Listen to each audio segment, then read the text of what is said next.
The clock is ticking and Nigeria is on the march towards 2027. Now, from the corridors of power to the grassroots rallies, the battle lines are being drawn. Honorable Minister of Women Affairs and Social Development declares with conviction Nigerian women will return Tinubu to power. Likewise, former legislators echoing the same tune, adopting the president as their sole candidate. But it doesn't actually stop there. APC Elders Caucus is shifting the chessboard, backing a power move towards Kwara North. While in Kwara South, endorsements thunder loud, pledging support for Tinubu's second term. The race towards 2027 is no longer a distant story, it's an unfolding script of power and ambition. And just as the spotlight will actually widen, the clock has actually ticked towards Thursday this week. One question will actually dominate the political sphere of horizon. Will Governor Fubara return, or will the shadows of emergency rule reshape the state's destiny?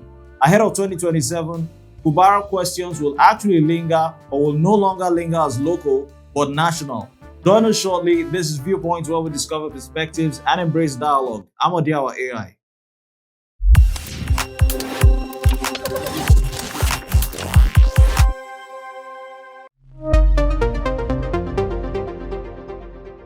Now, a statement rings across Nigeria's political space. Nigerian women will return President Bola Ahmed Tinubu to power in 2027.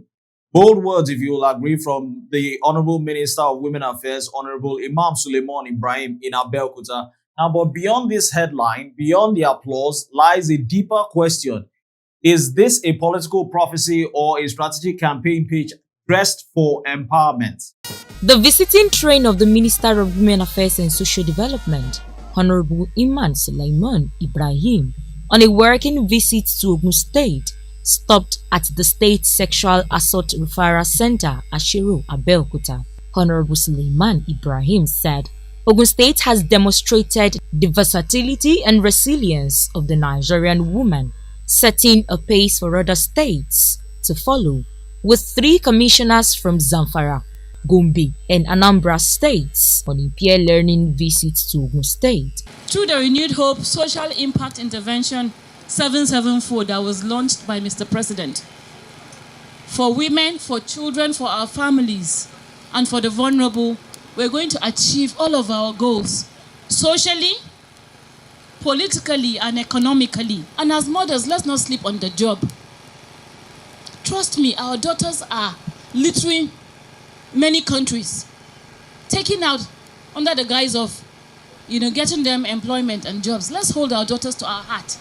There's enough opportunities in Nigeria. Receiving the minister was wife of the state governor, Mrs. Bamidele Abiodun, who said beyond the 2 centers, Ogun State has continued to champion women and child protection through sensitization works, grassroots trainings, empowerment schemes, and child-focused programs. We are so happy for the kind words that you've given us, the encouragement you've given us, the praises, the adulation, the adoration you have for our women here in Ogun State. Yes, Ogun State women they don't carry last. They don't carry last in many things. We are good business women. We are good homekeepers. Earlier in a welcome address, the State Commissioner for Women Affairs and Social Development, Honorable Adijat Adeleye, said the SAC Center structure is guided by surveys and community feedback, and it includes training spaces for catering and hospitality, hairdressing and barbing, makeup, gele and massage, upholstery, tailoring and fashion designing, alongside financial literacy, entrepreneurship and vital life skills. Governor Dapo Abiodun CON has consistently given us the support and wherewithal to achieve these milestones. Under our Ishaya agenda, moving in perfect alignment with the Renewed Hope agenda of our President, Asiwaju Bola Ahmed Tinubu, GCFR, our gateway state is proving that women affairs is not but a pillar of true development. The work is far from finished. Ogun State is a land of resilience and readiness. Our women are eager.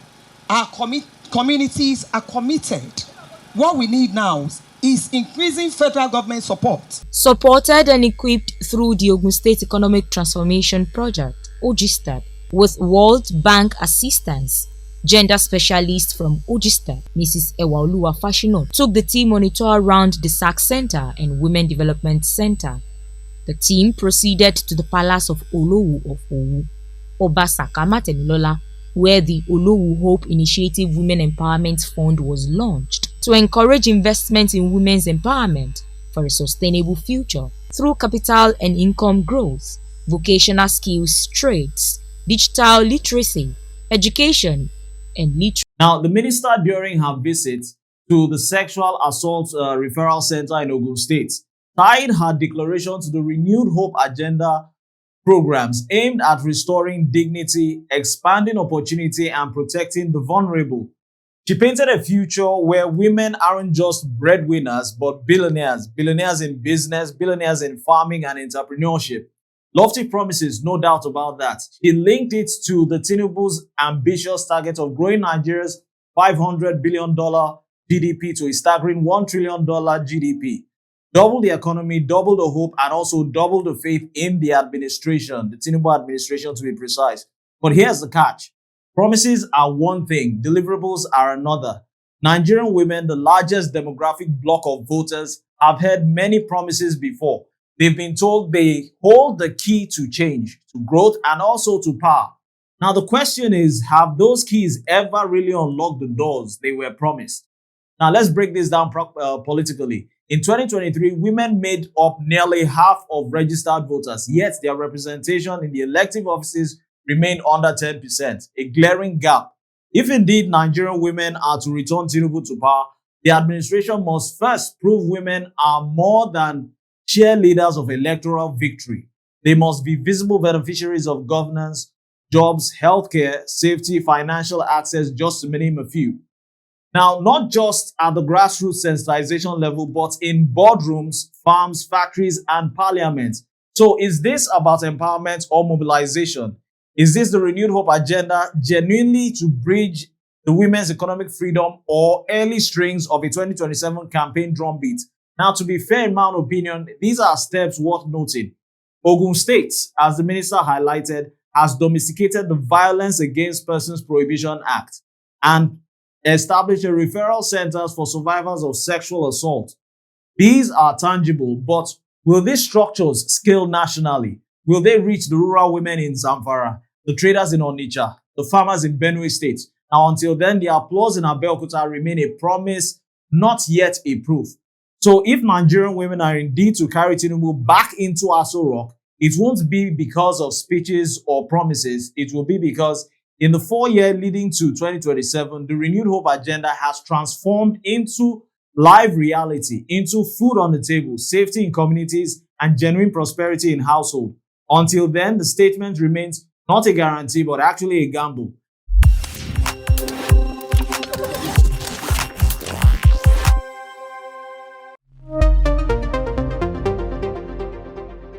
Now, moving on, another bold declaration echoes from the same Abeokuta. Former legislators adopt President Bola Ahmed Tinubu as their sole candidate for 2027. Yes, you actually heard right. Over the weekend, a coalition of Nigeria's political elders, former senators, former representative members, or ex-speakers has stood as one to endorse Bola Ahmed Tinubu, not as many, or not as one of many, not as a leading contender, but as only contender or candidate they say can carry the nation forward. But is this the act of national unity or the tightening grip of a political continuity? Now, at the Southern Summit 2025, themed National Unity Bedrock of Nation Building, the convener, Chief of Staff to the President and former Speaker, Honorable Femi Gbajabiamila, defended this endorsement. He pointed to Tinubu's reforms. Now, this summit is an exceptional opportunity for friends, former colleagues, and patriots who are committed to the promise of Nigeria to jointly consider the various ways we might individually and together support President Bola Ahmed Tinubu in implementing the long-delayed economic, political, and structural reforms necessary to advance Nigeria's course and ensure the progress and prosperity of all our people. I thank you all for taking the time to be here, especially those of you who have had to travel from out of state to join us here today. Not to talk about the governor who had to travel out of country, away from another country to come back to join us. Your presence is a testament to your continued dedication to a public service that prioritizes the common good and puts the interests of the people first. I pray that God, in His wisdom and mercy, will continue to provide opportunities for you to serve this country we all so dearly love. Now, it is providential that this meeting is happening here in Ogun State, the gateway state. Ogun State has long been the spiritual home of the progressive movements in Nigeria and remains so to this day. I thank my dear brother once again, the Governor of Ogun State, His Excellency Prince Dapo Abiodun, and indeed all the good people of Ogun State for the very warm reception and kind hospitality provided to us on this occasion. And I thank all the people who in various ways have worked to make this event possible. The National Forum of Former Legislators is a powerful network of public servants from across the country, men and women who have dedicated their lives to the service of this nation and have done so, some at significant personal cost. The members of this forum played vital roles in ensuring that the emergence of President Bola Ahmed Tinubu. Many continue to serve in government, helping our president serve this country and implement the renewed hope agenda. The federal cabinet alone includes 15 former members of the National Assembly. This is a first in history. Like one of our social commentators always say, you can fact check me. That number, 15, does not include the president. It does not include the vice president. It does not include the deputy chief of staff. It does not include the secretary to the government of the federation. And it does not even include me, all of whom are veterans of the federal parliament.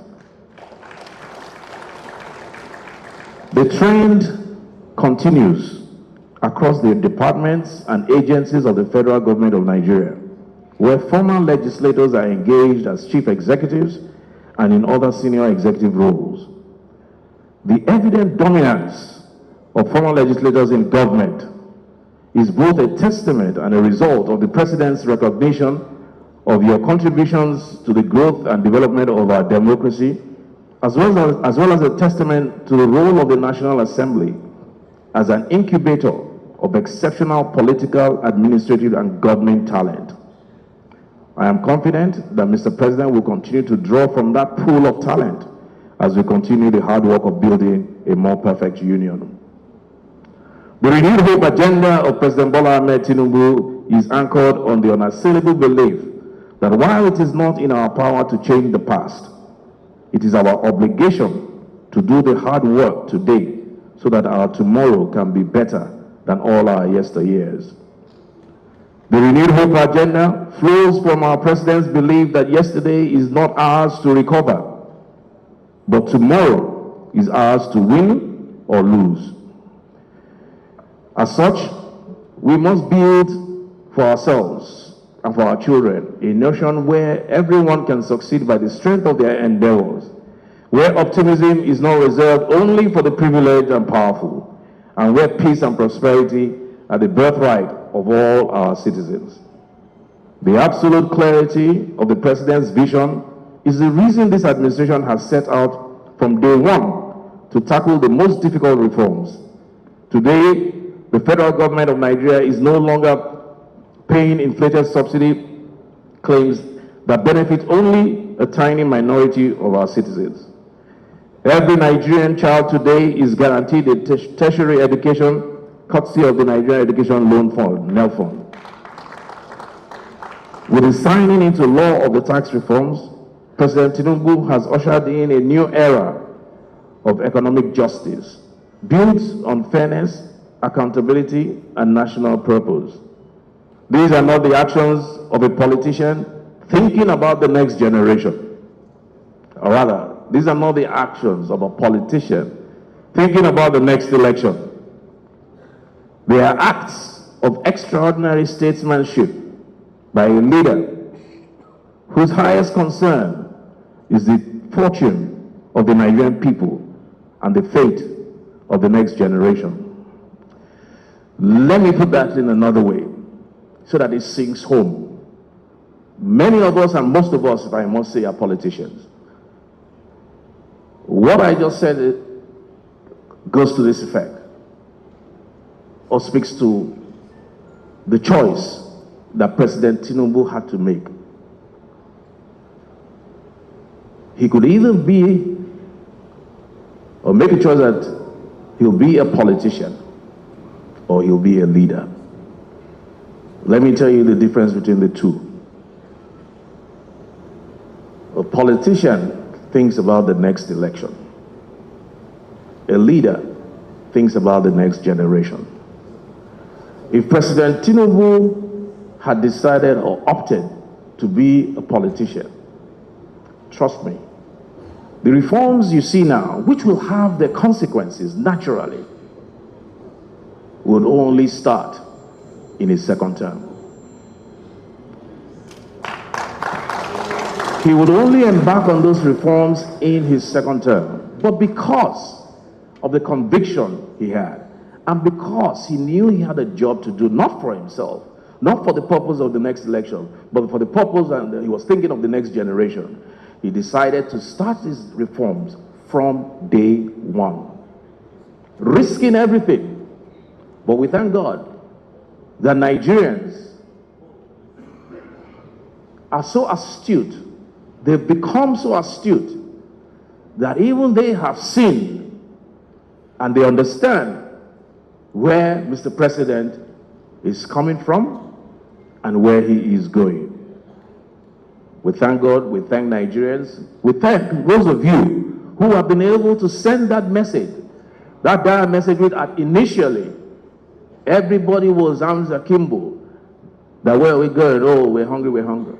But they realized all Mr. President has done is to press the reset button that should have been pressed many years ago. And we thank him for that. But pause with me here. From this video, this is a portrait of statesmanship, or simply the opening act of our 2027 campaign theater. Might we ask ourselves these questions? Consider the weight of the forum's decision. The former legislators of bodies spanning the North and the South command not only institutional memory, but grassroots influence. They remind us that in 2023, Tinubu rode to power with just about 8.7 million voters, slim margins in a fractured political landscape. Now, with 2027 looming ahead, endorsements like these are more than symbolic. They are scaffolds shoring up legitimacy before the real contest actually begins. And yet, the question lingers. The communique they issued was heavy with praise, from the regional development commissions to the local government autonomy, the regulations of the electricity sector, student loans, just to mention a few. But beneath the applause came subtle self-interest, a polite reminder that many of these ex-lawmakers expect federal appointments and even post-service benefits. So we must ask ourselves the questions: is this endorsement about Nigeria's unity or about Nigeria's political elite uniting to secure their own stake in the whole game? Now, to their credit, the forum did emphasize something crucial: national unity here. They affirmed that it is the turn of the South to complete its 8-year cycle and pledge support to return the North, or return power to the North, in 2031. That is a delicate balancing act, a gentleman's agreement between regions framed as fairness. But history tells us that these regional bargains often collapse under the weight of ambition. So can Nigeria truly build unity on the back of endorsements? Or can the voice of yesterday's legislators carry the mandate of tomorrow's voters? Or will I ask, will it be simply a reminder that the Nigerian politics power often flows through structures long before the ballots are cast? The adoption of Tinubu as sole candidate by the former legislators is a political masterstroke, no doubt. It projects strength, signals continuity, and speaks the language of unity. But let's be clear. Unity is not achieved by declarations in the conference halls. It is achieved when reforms promised were talking students' loans, local autonomy, economic justice, just to mention a few, touch the lives of the farmers in Kano, the traders in Aba, or the students in Maiduguri. If by 2027 those promises translate into reality, then perhaps history will record this moment as prophetic. But if not, then this endorsement, like so many before it, will be remembered as a political theater.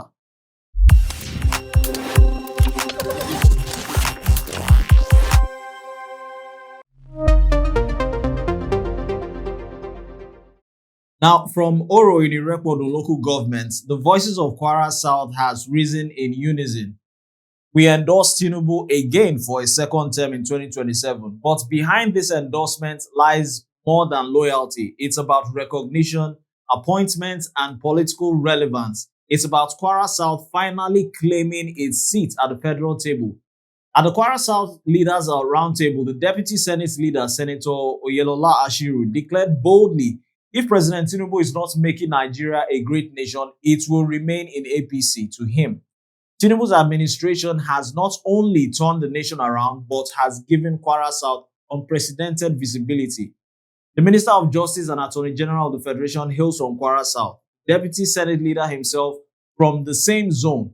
Even the Group Managing Director of the NNPC, another feather in their political cap. For Ashiru and his colleagues, this is not politics or for politics' sake. This is progress, and progress deserves endorsement. But is it truly progress or political patronage? It is the endorsement about Nigeria's greatness, or is it Kwara South's share of the pie? Now let's analyze this, the weight of this actually. For decades, Kwara South has often stood in the shadows of Ilorin in the central and the sprawling north. The elders of the roundtable admitted it. Have we enjoyed political patronage like this before? Their answer was practically no. And they are right. In raw political arithmetic, Tinubu's government has handed the South positions of power it had never secured in the Fourth Republic. In a state with just over 1.5 million registered voters, this actually matters because influence breeds loyalty, and loyalty will in long term rather translate to votes. Yet beneath these chairs, cracks have appeared as former APC chairman Bashir Omolaja Bolarinwa dismissed calls for zoning the governorship to Kwara North in 2027, calling zoning alien to the APC constitution. He insisted every Kwara indigene should contest freely. So here we are now. Kwara South endorsing Tinubu while simultaneously resisting zoning for the governorship. On one hand, they argue for unity. On the other hand, they challenge the very idea of rational fairness. Which is it, equity or political convenience? Food for thought. Now, to their credits, the leaders did stress unity as the heartbeat of development. Otumba Abiodun Ajiboye reminded its people one tree cannot actually make a forest.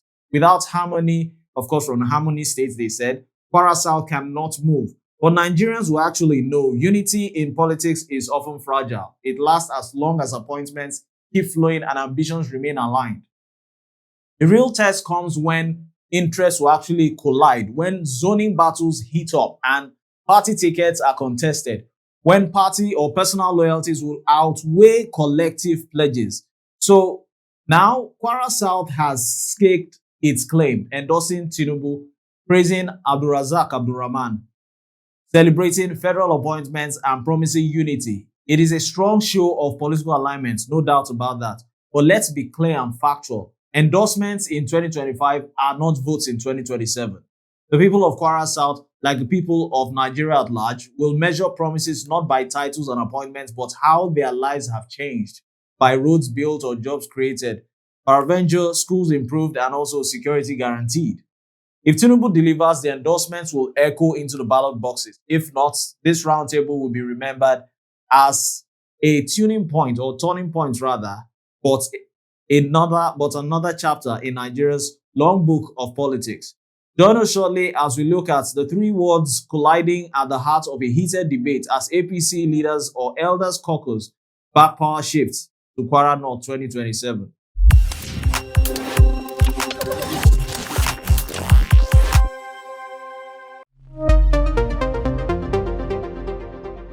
Now, away from endorsements at the federal level, still on 2027 in Kwara politics, three words collide at the heart of a heated debate, which is actually power, fairness, and justice.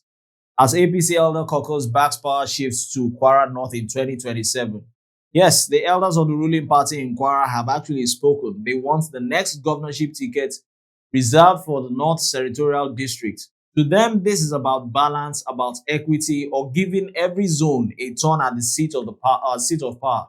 But beneath the language of fairness lies the true rhythm of politics, zoning, succession, and strategy. Speaking at the press briefing, the caucus, led by Barrister Kunle Sulaiman, urged citizens affected by the government's urban renewal program to seek redress through lawful means rather than protest.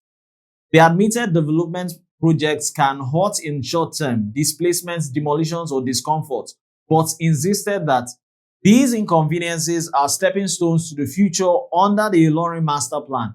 The elders praised its governor Abdurrahman Abdulrazak infrastructure drive, commending also the Tinubu administration's federal projects within the states, and made it clear they stand firmly behind the administration. Yet their strongest message was this: in 2027, power must move to Northern Kwara. But here's the political question here. Is this about justice, or just about timing, or equity, or the eternal dance of zoning where regions trade power like chess pieces across the political board? Let's break down the numbers. Since the return of democracy in 1999, Kwara's governorship has rotated across zones, but the North remains the least represented in the seat of power. The central, Ilorin's axis, has produced strongmen such as Bukola Saraki and his successors. The South has had its chance also. Now, elders argue it is actually the turn of Kwara North. And politically, this argument carries weight. Kwara North accounts for one-third of the state's landmass, with vast rural population and untapped voting blocks. Yet, it has often felt politically marginalized. Backing a candidate from this zone could secure APC's grassroots loyalty while neutralizing opposition narratives of exclusion. But is zoning enough to win hearts? Will fairness at the top of this translate into food security in Edu, schools in Patigi, into jobs also in Barute? Or will it merely satisfy the political elites while everyday citizens still hustle or wrestle with the cost of urban renewal and economic hardship? The elders' call is also a warning to opposition parties. Do not exploit public anger over demolitions and developmental pains. Yet, in politics, hardship is fertile ground. If the ruling party does not manage resentment carefully, zoning may not save them. In 2027, votes will not be cast by elders in press conferences. They will actually be cast by citizens, displaced families, struggling traders, hopeful farmers, who want to see fairness and justice flow from slogans into daily lives. If zoning comes with real development, Kwara North may well rise as the next chapter in the state's leadership story. But if it becomes just another political trade, then the slogan of fairness may ring hollow. We go on a break now and we'll be back looking into Rivers State as the Garden City awaits the expiration of its 6-month emergency rule on Thursday.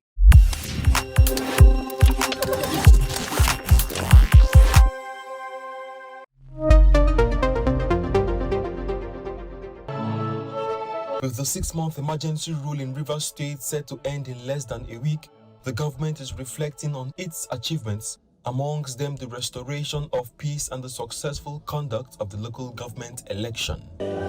As the administrator led officials in a Thanksgiving service, the central message was that forgiveness remains a vital catalyst for development. If we don't let go of the past, we can't reach out for something better in the future.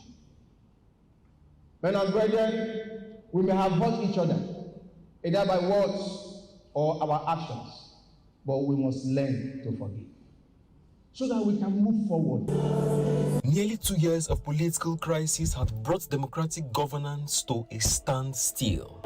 Unsurprisingly, the message resonated with politicians and their supporters alike.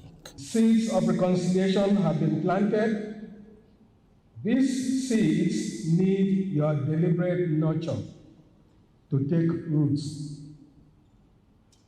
Our collective sacrifices and commitment to peace is what we must all strive to guard at this time.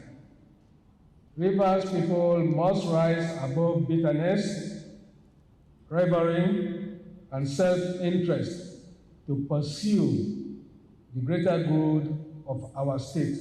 This development suggests that the governor, deputy governor, and legislature will resume office soon, contradicting speculation of an extended emergency rule.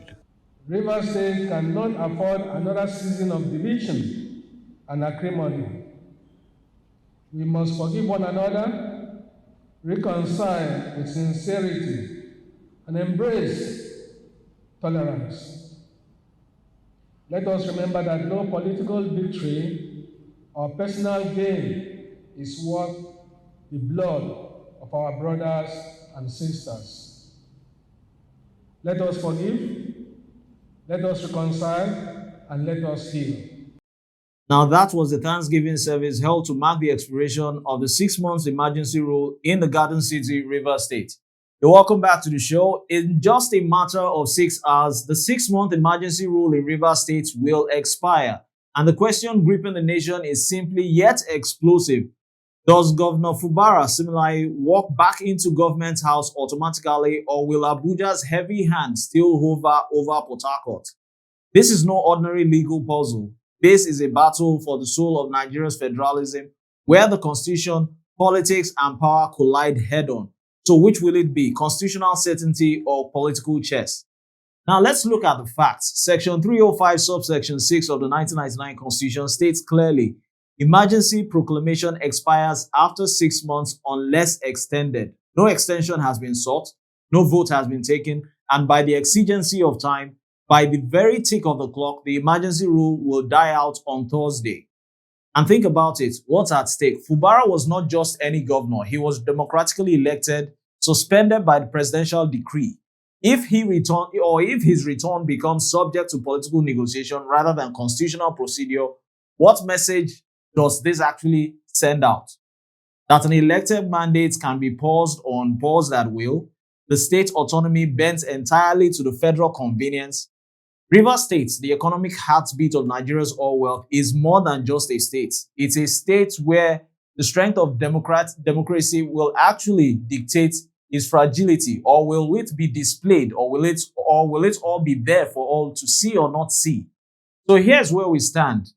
Divided by expert opinions, united by uncertainty, will it be handover or a fresh oath or an elongation without law, or as a 6-month expires, the curtain will actually drop?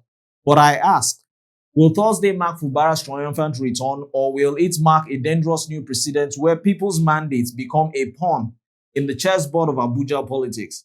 The constitution will be tested, democracy will actually be weighed, and Rivers State, like a pressure cooker, waits to see if the lid will actually hold or explode.